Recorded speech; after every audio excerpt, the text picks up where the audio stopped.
오늘 우리에게 주시는 하나님의 말씀은 요한복음 9장 24절부터 41절 말씀입니다. 요한복음 9장 24절부터 41절 말씀입니다.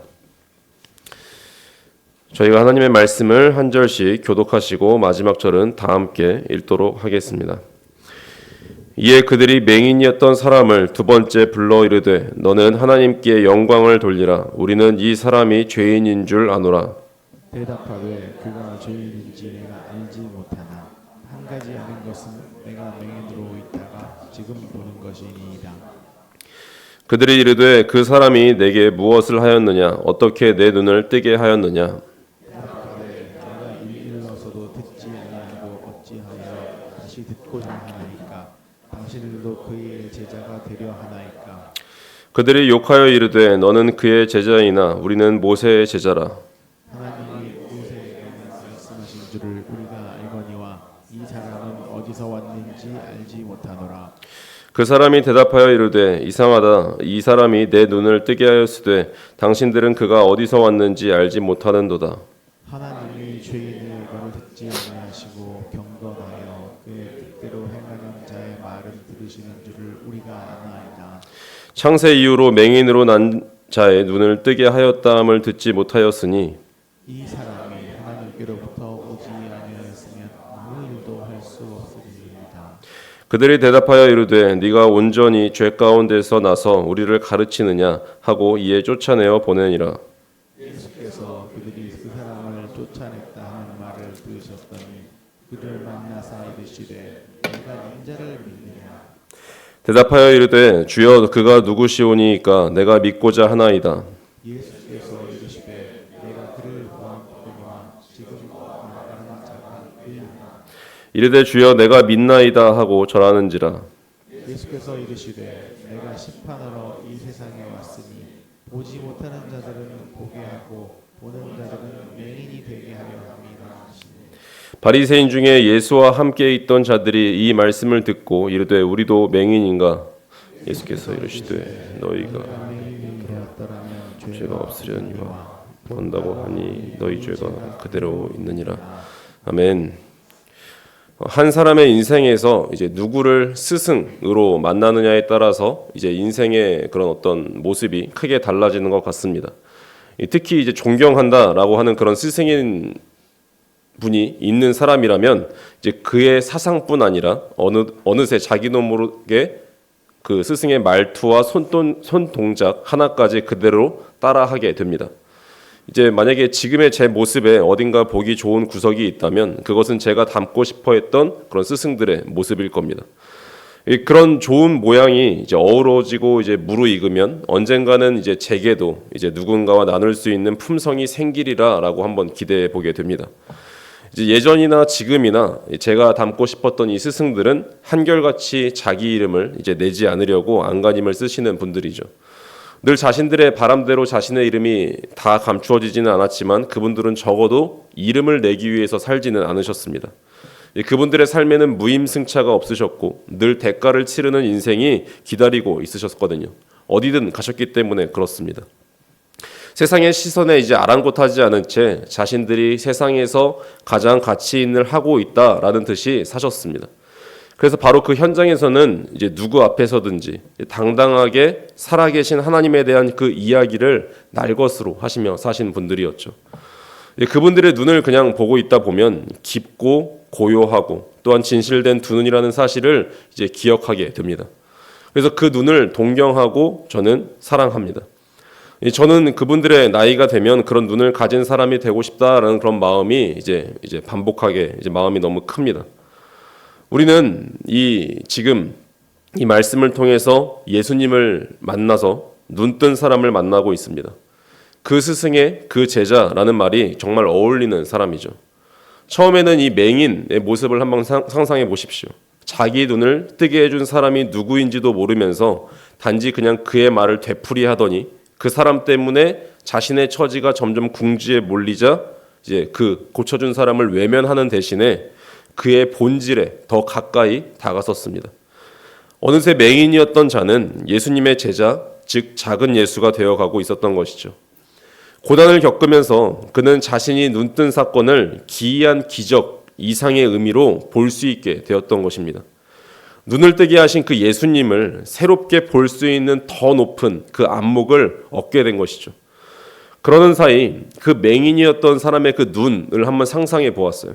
그의 눈은 더욱 깊게 되었을 것이고 고요하고 확신 있고 진실되게 변해갔을 것입니다.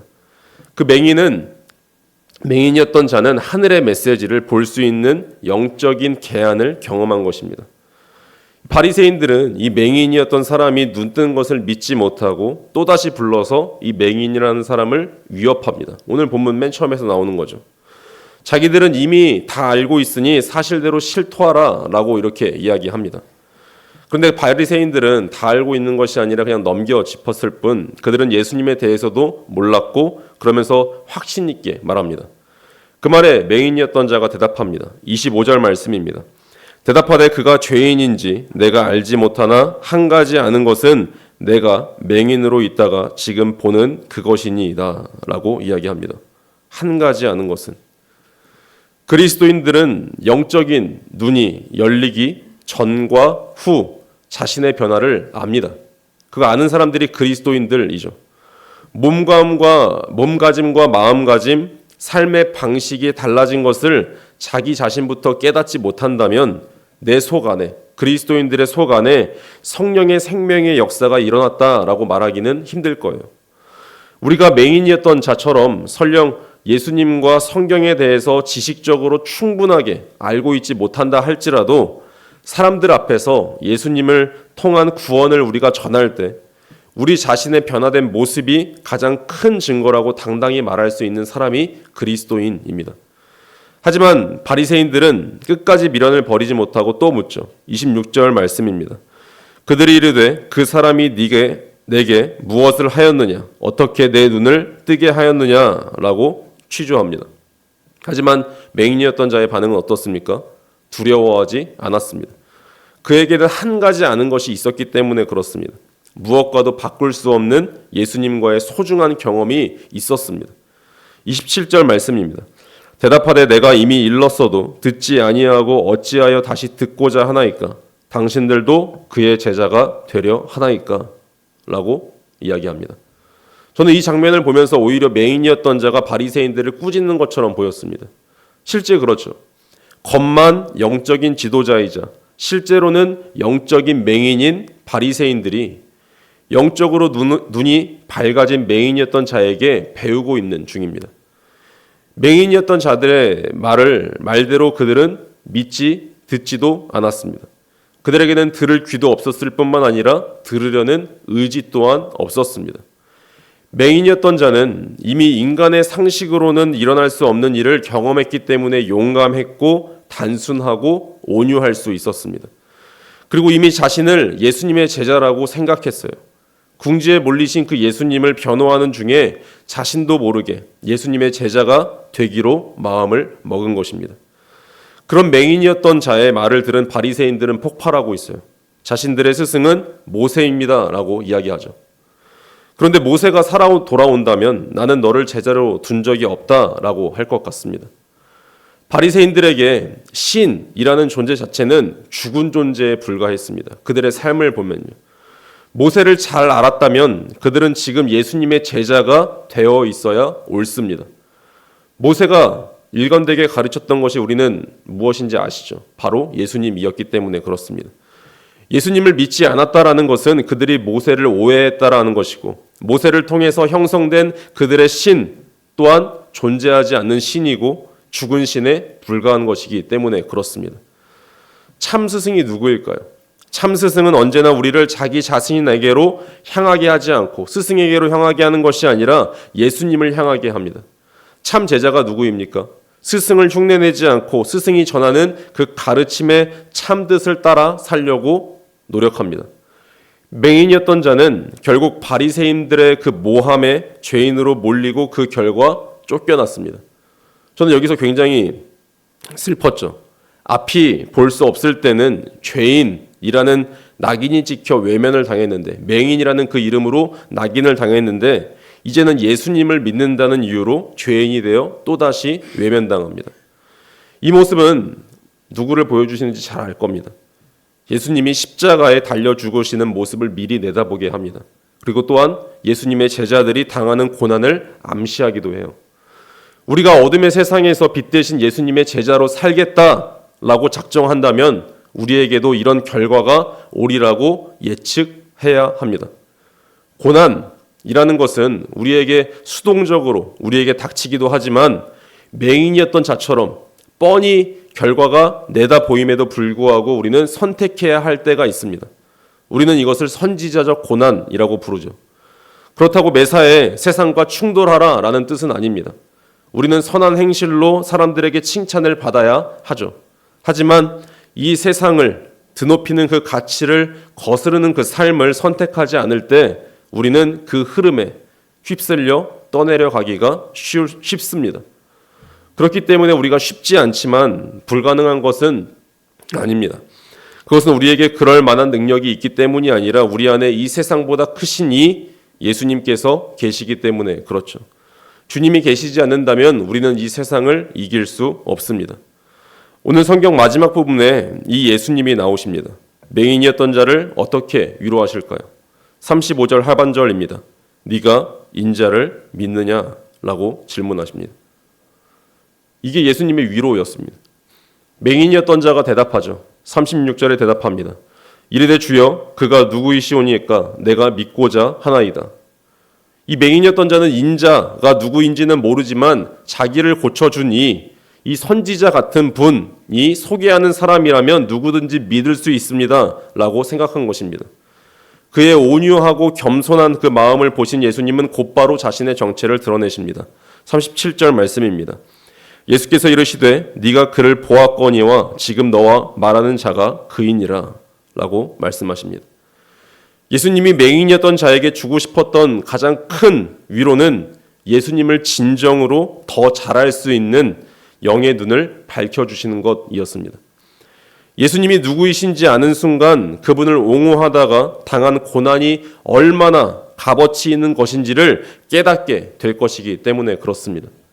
자기 앞에 서 계신 분이 누구이신지 알자마자 맹인이었던 자는 주저하지 않습니다. 38절이죠. 이르되 주여 내가 믿나이다 하고 절하는지라. 내가 믿나이다. 이 한마디로 충분합니다. 누구의 제자로 사느냐에 따라서 삶의 결과는 달라집니다. 맹인이었던 자가 하루아침에 예수님의 제자가 된 것은 아니었죠. 한 가지 아는 것, 즉 자신이 예수님을 만나서 변했다라는 그 사실 하나로 그는 바리새인들과 맞설 수 있었습니다. 반면에 바리새인들은 그들의 지위와 이미 가지고 있던 그 지식이 오히려 나 자신을 부인하고 예수님을 인정하는 데 방해가 되었습니다.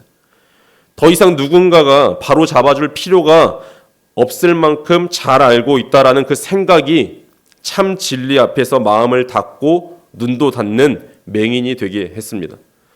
그들은 평상시 자기들이 알고 있던 하나님과 자신들이 믿고 있던 그 진리가 삶에 나타나도록 허락하지 않았던 사람들이 바리새인입니다.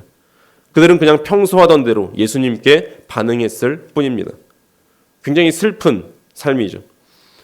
우리에게는 우리를 살리기 위해 목숨을 내어주실 만큼 우리를 사랑하시는 스승이 계십니다. 구세주이시며 왕이 계십니다. 그 예수 그리스도 때문에 우리가 이미 영생을 누리고 있다는 그 한 가지 사실만으로도 우리는 주 예수 그리스도의 제자로 살기에 충분합니다. 그렇기에 우리는 더 순종하고 더 나를 버리고 더 귀를 기울일수록 예수님은 우리의 눈을 더 밝게 열어주실 것입니다. 우리는 자신의 무지와 한계를 매일 매순간 깨달을수록 하늘의 지혜와 지식을 더 풍성히 얻을 것입니다. 이 사실을 믿음으로 고백하는 저와 여러분 다 되시기를 간절히 축원합니다. 기도하시겠습니다. 사랑과 은혜가 풍성하신 하나님 아버지, 오늘 말씀을 통해 영적인 소경이었던 저희의 눈을 밝혀주시고 참된 스승이신 예수 그리스도를 보게 하시니 감사드립니다. 주님, 저희가 바리새인들처럼 다 안다고 자부하며 마음의 눈을 닫는 영적인 맹인이 되지 않게 하여 주옵소서. 오직 맹인이었던 자처럼 내가 맹인으로 있다가 지금 보는 그것이라는 분명한 변화의 간증이 저희의 삶에 있게 하여 주옵소서. 세상의 위협과 고난 앞에서도 당당히 예수님의 제자로 살아가며 주님을 더 깊이 알아가는 영적인 눈을 날마다 허락하여 주시옵소서. 또한 아프신 분들을 위해서 기도합니다. 태어날 때부터 맹인이었던 자를 긍휼히 여기시고 진흙을 발라 보게 하신 주님, 이 시간 육신의 질병과 마음의 상처로 고통받는 환우들을 기억하여 주시옵소서. 주님의 전능하신 손길로 그들의 환부를 안수하여 주시고 어둠 속에 있는 자들에게 빛으로 찾아가셔서 치유와 회복의 기적의 역사를 베풀어 주시옵소서. 또한 선교사님들을 위해 기도합니다. 복음의 불모지에서 이름도 없이 빛도 없이 헌신하시는 선교사님들을 붙들어 주시옵소서. 그분들이 세상의 시선에 아랑곳하지 않고 가장 가치 있는 일을 하고 있다는 당당함으로 살아가게 하여 주시옵소서. 맹인이었던 자가 쫓겨나는 그 고난 속에서도 예수님을 만났던 것처럼 선교지의 모든 어려움이 오히려 주님의 살아계심을 경험하는 통로가 되게 하시고 영적인 개안의 역사가 온 열방에 일어나게 하여 주옵소서. 다음 세대를 위해 마지막으로 기도합니다. 우리의 자녀들이 이 세상의 헛된 스승이 아닌 생명의 길 되신 예수님을 참 스승으로 모시고 살아가게 하옵소서. 어릴 때부터 예수님을 만나 인격적인 변화를 경험하게 하시고 그들의 눈이 주님을 닮아 깊고 고요하고 진실한 눈이 되게 하여 주옵소서. 세상의 가치에 휩쓸리지 않고 하늘의 지혜를 구하며 주님의 제자로 든든히 서가는 믿음의 세대가 되게 하여 주옵소서. 우리를 사랑하셔서 끝까지 인도하시는 우리 주 예수 그리스도의 이름으로 간절하게 기도드립니다. 아멘. 하늘의